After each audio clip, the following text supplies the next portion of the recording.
Good morning students. प्रज्ञा विद्यालय की online classes में एक बार फिर से आपका स्वागत है। और आज हम यहाँ कक्षा 10वीं का जो हमारा राजनीति का जो अध्याय 1 चल रहा था उसका लेक्चर 3 करने जा रहे हैं।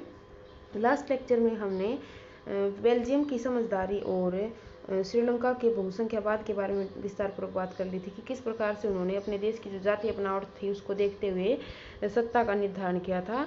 और जो बेल्जियम की जो समझदारी थी वो काफ़ी कारगर सिद्ध हुई। उसने जातीय बनावट को देखते हुए सभी को एक बराबर महत्व दिया था, डच और फ्रेंच को। तो आज हम उसी से आगे बात करेंगे कि जो सत्ता की जो साझेदारी वो क्यों जरूरी, यानी कि जो साझेदारी दिखाई गई थी बेल्जियम ने वो क्यों जरूरी है, उसकी क्या आवश्यकता है, सत्ता की साझेदारी के लाभ क्या हैं। या फिर मैं कहूँ कि इस प्रकार से भी, जैसे आपका एनसीईआरटी का एक प्रश्न आता है कि भारतीय संदर्भ में सत्ता की साझेदारी का एक उदाहरण देते हुए इसका एक नैतिक कारण और युक्तिपरक कारण बताइए, यानी कि भारत के संदर्भ में हिस्सेदारी क्यों जरूरी है, किस प्रकार से भारत में की गई है। तो इसी के बारे में बात करेंगे। आपका एनसीईआरटी का क्वेश्चन नंबर 2 है और ये आपका मोस्ट इंपोर्टेंट क्वेश्चन है इस लेसन का, जो बड़े क्वेश्चन में भी आ सकता है और आपका 3 नंबर के प्रश्न में भी आ सकता है। और 2020 के जो अभी एग्जाम हुए हैं उसमें भी ये क्वेश्चन आया हुआ था और बार बार ये रिपीट होता है। तो अब बात करते हैं कि क्यों जरूरी है। सत्ता के बंटवारे के पक्ष में 2 तर्क दिए जा सकते हैं, जैसे मैंने बताया कि युक्तिपरक और नैतिक परक। तो पहले बात करते हैं, पहला, सत्ता का बंटवारा ठीक है क्योंकि इससे विभिन्न सामाजिक समूहों के बीच टकराव का अंदेशा कम हो जाता है और क्योंकि सामाजिक टकराव आगे चलकर हिंसा और राजनीतिक अस्थिरता का रूप ले लेता है, इसलिए सत्ता में हिस्सा दे देना राजनीतिक व्यवस्था में के स्थायित्व के लिए अच्छा है। अब क्या कह रहा है ये कि सत्ता में जो साझेदारी है, वो बंटवारा है, वो बहुत ही जरूरी है। अगर ऐसा नहीं होता तो क्या होता है, अगर अलग अलग जातीय समूह देश के अंदर है तो उनमें आगे चलकर क्या हो जाता है, टकराव की स्थिति। श्रीलंका में मैंने आपको बताया था कि क्या हो गया है, तमिल और सिंहलियों के बीच क्या है, टकराव की स्थिति उत्पन्न होगी, जिसके कारण गृह युद्ध वहां पर चल रहा है। तो इसके लिए बहुत ही जरूरी है क्या करना, अलग अलग समूहों में सत्ता का बंटवारा करना। अगर बहुसंख्यक समुदाय की इच्छा को बाकी से ऊपर थोपते हैं तो कुछ समय के लिए लाभकारी लग सकता है, पर आगे चलकर यह देश की अखंडता के लिए घातक हो सकता है। यह बहुसंख्यकों के लिए भी बर्बादी का कारण बन सकता है। इसे सत्ता की साझेदारी का युक्तिपरक कारक कहा जाता है। अगर मैं कहूँ कि बहुसंख्यक यानी कि जिनकी संख्या ज्यादा है, जिनकी संख्या ज्यादा, जैसे श्रीलंका में किसकी संख्या ज्यादा थी, सिंहलियों की, अगर उस समुदाय की इच्छाओं को बाकी समुदाय पर सौंपा जाए तो क्या हो सकता है, कुछ समय के लिए तो लाभकारी लगेगा क्योंकि इनकी संख्या ज्यादा है, इनको तो ये अच्छा लगेगा, लेकिन जो बाकी समुदाय है वो क्या करेंगे, इसका विरोध करेंगे और देश की जो अखंडता है वो क्या हो जाएगी, खतरे में पड़ जाएगी। अगर मैं भारत का उदाहरण लेके चलूं तो भारत में जाति, धर्म, भाषा के आधार पर अत्यधिक भिन्नता पाई जाती है। अनेक धर्मों, जातियों के लोग, जैसे आपको पता है, यहाँ पर रहते हैं। तो अगर ऐसा कर दिया जाए कि एक ही समुदाय, जैसे भारत में हिंदू ज्यादा है, हिंदुओं की जो इच्छा है वो बाकी सब पर थोपी जाए तो क्या होगा, ये कुछ समय के लिए तो अच्छा लगेगा, लेकिन इससे पूरे देश की जो अखंडता है, जो एकता है वो क्या पड़ जाएगी, खतरे में पड़ जाएगी। तो ये बिल्कुल भी सही नहीं रहेगा। इसको क्या कहेंगे हम, युक्तिपरक कारक, यानी कि जिसमें सोच विचार करके कोई काम किया जाए, जिसका आने वाले समय के जो नुकसान उनके बारे में भी सोचा जाए, तो उसको क्या कहेंगे, युक्तिपरक कारण कहेंगे। दूसरा आता है जो नैतिक कारण है, वो सत्ता की साझेदारी का दूसरा कारण नैतिक है। यह है कारण आधुनिक लोकतांत्रिक व्यवस्थाओं के लिए ठीक है। सत्ता की साझेदारी लोकतंत्र की आत्मा कही जाती है। लोकतंत्र का मतलब ही है कि जो लोग इस शासन व्यवस्था के अंतर्गत हैं उनके बीच सत्ता को बांटा जाए। यानी कि आप याद कीजिए 9वीं कक्षा में जैसे आपने पढ़ा था कि लोकतंत्र क्या है, लोगों का तंत्र, यानी कि लोगों की मनमर्जी से जो सरकार बनती है। तो ये भी क्या कह रहा है कि जब तक लोगों के अनुसार व्यवस्था नहीं बनती है तो उसको हम सही नहीं मान सकते, तो उनके बीच सत्ता को बांटा जाए। इसलिए वैध सरकार वही है जिसमें अपनी भागीदारी के माध्यम से सभी समूह शासन व्यवस्था से जुड़ते हैं। वैध का अर्थ क्या होता है, वैध का अर्थ है कि जो लोगों ने खुद चुनी है, लोगों की मर्जी से जो सरकार बनी है। तो ये वैध सरकार तो तभी कहेंगे जब लोगों की सबकी इच्छाओं के बारे में पूछा जाए, उनके अनुसार सरकार बनाई जाए। तो इसको क्या कहेंगे, हमें नैतिक कारण इसको हम कहेंगे। अब निष्कर्ष देखें कि क्या निकलता है दोनों कारणों से। ऊपर दिए गए दोनों ही तर्क बहुत महत्वपूर्ण है। युक्तिपरक या समझदारी का तर्क भी इसको हम कहते हैं, और लाभकर परिणाम पर जोर, जो लाभकर परिणाम पर जोर देता है, जबकि नैतिक तर्क सत्ता के बंटवारे के अंतर्भूत महत्व को बताता है, नैतिकता को बताता है ये, और ये समझदारी को दिखाता है। तो आपका ये बहुत ही महत्वपूर्ण प्रश्न, इसको आप अच्छे से करें कि युक्तिपरक कारक कौन सा है और नैतिक कारक कौन सा है, नैतिक कारण कौन सा है। ये आपका अलग अलग भी आ सकते हैं, नैतिक कारण बताएं या युक्तिपरक कारण का एक उदाहरण दें, और ये आपके दोनों इकट्ठे भी आ सकते हैं। अगला जो आपका जो प्रश्न रहेगा वो आपका एनसीईआरटी का जो पहला प्रश्न है, ये भी आपका मोस्ट इंपोर्टेंट क्वेश्चन है एनसीईआरटी का ये पहला प्रश्न है। 2020 में ये क्वेश्चन भी एग्जाम में आया हुआ है।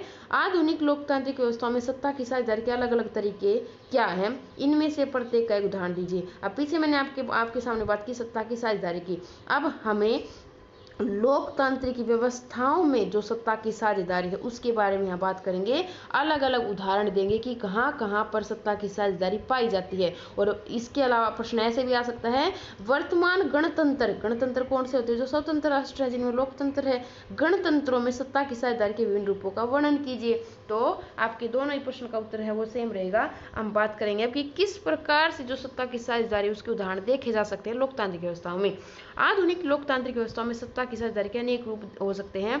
4 मैं आपको यहाँ पर उदाहरण देते हुए चलूंगी, 4 रूपों के बारे में बात करेंगे। पहला सबसे इंपॉर्टेंट आपका आता है सरकार के विभिन्न अंग।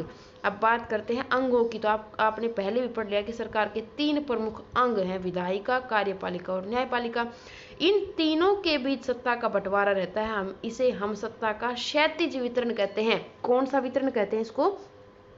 क्षैतिज वितरण कहते हैं। अब एक बार आप देखिए क्षैतिज और ऊर्ध्वाधर कैसे होता है। क्षैतिज एक ही स्तर पर, इसको हम क्षैतिज तो बोलते हैं, और ऊर्ध्वाधर कैसे होता है, इस प्रकार से। ऊर्ध्वाधर भी मैं आपको आगे बताऊंगा। ऊर्ध्वाधर इस प्रकार से, यानी कि नीचे से ऊपर क्या, ऊपर से नीचे के लिए, तो क्या है ऊर्ध्वाधर। और क्षैतिज क्या, एक स्तर पर है, ये एक लेवल पर है, कोई बड़ा नहीं कोई छोटा नहीं। उनमें सत्ता का जो बंटवारा है उसको क्या कहेंगे, क्षैतिज वितरण हम कहेंगे। क्योंकि सरकार के विभिन्न अंग एक ही स्तर पर रहकर, बात की ना, एक ही स्तर पर बराबर है सभी, एक ही स्तर पर रहकर अपनी अपनी शक्ति का उपयोग करते हैं। प्रत्येक अंग दूसरे पर अंकुश रखता है और इससे विभिन्न संस्थाओं के बीच सत्ता का संतुलन बना रहता है। ध्यान दें, आपका जो क्वेश्चन 8 मार्क्स दूंगी आपको करने के लिए, उसका आंसर यहाँ पे निकलेगा, प्रत्येक अंग दूसरे अंग पर अंकुश रखता है, यानी कि उस पर काबू रखता है। इससे विभिन्न संस्थाओं के बीच सत्ता का संतुलन बना रहता है, बैलेंस बना रहता है। इसमें विधायिका देश के लिए कानून बनाती है, कार्यपालिका विधायिका के फैसलों को लागू करती है और न्यायपालिका उन कानूनों का प्रयोग करती है और उनकी रक्षा करती है। जैसे हम कहते हैं इस व्यवस्था को नियंत्रण और संतुलन की व्यवस्था कहते हैं। अब नियंत्रण की व्यवस्था क्यों कहा, क्योंकि ये एक दूसरे पर अंकुश रखते हैं, एक दूसरे को कंट्रोल रखते हैं।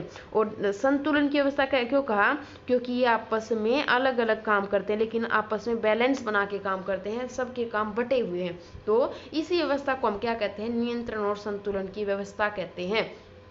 अब देख लिया आपने कि जो सरकार के जो अंग हैं वो कितने महत्वपूर्ण हैं सत्ता की साझेदारी के लिए, कितना अच्छा उदाहरण वो देते हैं।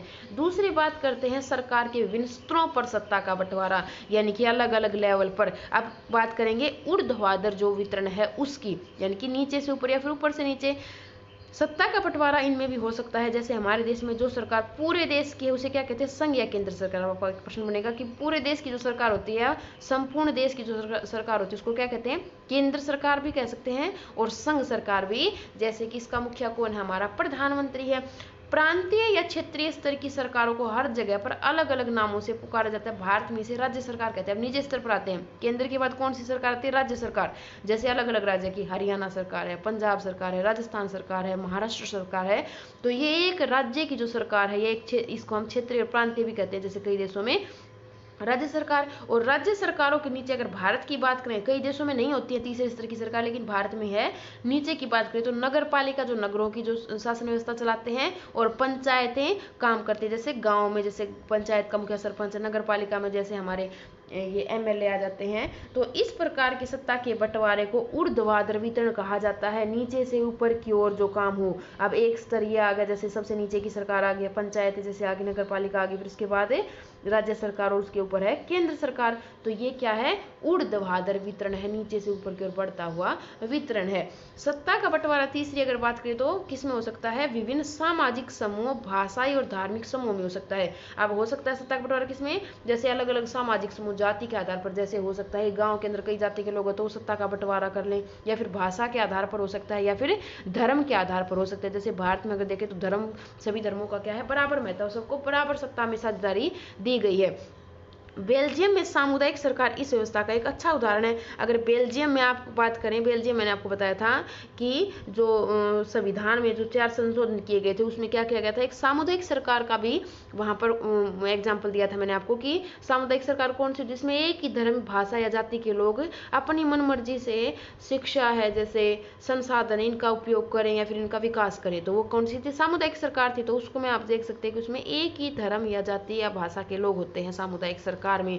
इसके बाद देखें कि कुछ देशों में के संविधान और कानून में इस बात का प्रावधान है कि सामाजिक रूप से कमजोर समुदाय और महिलाओं को विधायिका में हिस्सेदारी दी जाए। अब आपको और कहीं जो सोचने की जरूरत नहीं है। भारत की बात करते हैं, भारत में जो कमजोर समुदाय, आपने देखा होगा कि भारत में आरक्षण की व्यवस्था की गई है। SC BC ST का जैसे आरक्षण दिया गया है, इलेक्शन में भी जैसे उनको आरक्षण है, और महिलाओं को भी 33% आरक्षण दिया गया है, विधायिका बनने के लिए उनको हिस्सेदारी दी गई है। अल्पसंख्यक समुदाय की भी उचित हिस्सेदारी के लिए इसी तरीके को अपनाया जाता है। तो ये सभी क्या बताया मैंने आपको, अलग अलग धर्म, जाति या फिर भाषा के आधार पर जो साझेदारी दिखाई गई वो मैंने आपको बताई। और लास्ट और जो चौथा हमारा जो बंटवारा है वो किस रूप में होता है, दबाव समूह राजनीतिक दलों में। दबाव समूह राजनीतिक दल के बारे में आगे आपका एक पूरा चैप्टर आएगा इस बुक में, जिसमें हम और भी विस्तार से करेंगे, लेकिन आप समझे कि इनमें कैसे विभाजन किया जाता है। तो देखिए, पहले राजनीतिक समूह दलों की बात करते हैं। लोकतंत्र में लोगों के सामने सत्ता के दावेदारों के विकल्प होते हैं। पार्टियां सत्ता के लिए आपस में प्रतिस्पर्धा करती हैं। बड़ी समयावधि पर गौर करें तो सत्ता बारी बारी से अलग अलग विचारधारा वाली पार्टियों के हाथ आती है। अब आपने देखा होगा कि हमारे देश में लोकतांत्रिक सरकार है, तो ये तो नहीं है कि एक ही पार्टी के लोग हर बार जीते, एक ही दल के लोग हर बार जीते। जैसे आपने देखा होगा भारत में बहुत सारी पार्टियां हैं, जैसे मेन अगर पार्टियां बात करें देश की तो BJP है, कांग्रेस पार्टी है, और हरियाणा में जैसे देखें तो इनेलो है। तो ये तो ऐसा तो कभी नहीं हुआ कि एक ही पार्टी बार बार जीत रही है। अलग अलग समय पर जो इलेक्शन होते हैं 5 साल में, उसमें बदल भी जाती है पार्टी की सरकार, और वो भी आ जाती है 10 साल ले जाती है, 15 साल ले जाती है, लेकिन बदलती जरूर है। तो ये क्या है, ये एक प्रकार से क्या है, सत्ता का बंटवारा ही तो है। यानी कि लोगों ने अपनी मर्जी से अपनी सरकार चुनी। और दूसरी अगर बात करें तो वो बात करते हैं दबाव समूह की। दबाव समूह कौन से होते हैं, लोकतंत्र में हम व्यापारी, उद्योगपति, किसान और मजदूरों के कई संगठनों को भी सक्रिय देखते हैं। यानी कि आपने देखा होगा जैसे किसानों की मांगे पूरी नहीं होती तो किसान संगठन लोग बना लेते हैं, मजदूर संगठन अपनी मांगों को पूरा करने के लिए संगठन बनाते हैं। तो इनकी भी काफी भूमिका होती है किसी देश की सरकार में। सरकार की विभिन्न समितियों में भी इनकी भागीदारी होती है। तो ये भी क्या है, एक प्रकार से सत्ता का बंटवारा, यानी कि इनको भी तो महत्व दिया गया। तो ये भी क्या था, सत्ता का बंटवारा था। तो ये 4 प्रमुख सत्ता के जो बंटवारा है, फिर क्योंकि सत्ता की साझेदारी के उदाहरण हमने देखे, और ये मोस्ट इंपोर्टेंट क्वेश्चन आपका इस लेसन का है। अब आज का जो होमवर्क रहेगा, ये दोनों ही प्रश्न आपको उतारने हैं नोटबुक में। एक तो जो ऊपर हमने करे, अगला जो प्रश्न है वो एक आपका शब्द संकलन बचता है आज के लिए। युक्ति परक कारण क्या होता है, हानि लाभ का सावधानी पूर्वक हिसाब लगाकर किया गया फैसला। यानी कि सोच विचार करके, मैंने आपको कहा था कि सोच विचार करके जो काम किया जाए, जिसमें हानि लाभ के बारे में सोच कर ही कोई फैसला लिया जाए। अब एक और आता है सत्ता का क्षैतिज वितरण। जैसे अभी मैंने आपको बताया, सत्ता का क्षैतिज वितरण सरकार के अंगों में, जैसे मैंने आपको बताया, एक स्तर पर ये होते हैं, बराबर इनका महत्व। सत्ता का ऊर्ध्वाधर वितरण, जैसे सरकार के स्तर में मैंने आपको बताया।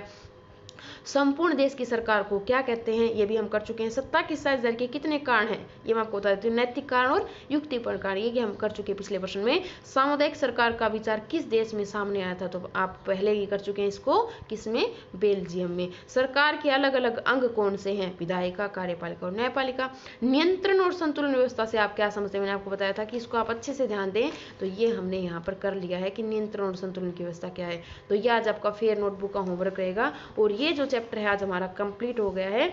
उम्मीद करती हूँ आपको अच्छे से समझ आया होगा। कल हम इसी बुक का नेक्स्ट जो चैप्टर है संघवाद, उसको शुरू करेंगे, और इसको अच्छे से लिखें नोटबुक में और इसको अच्छे से याद करें। Thank you.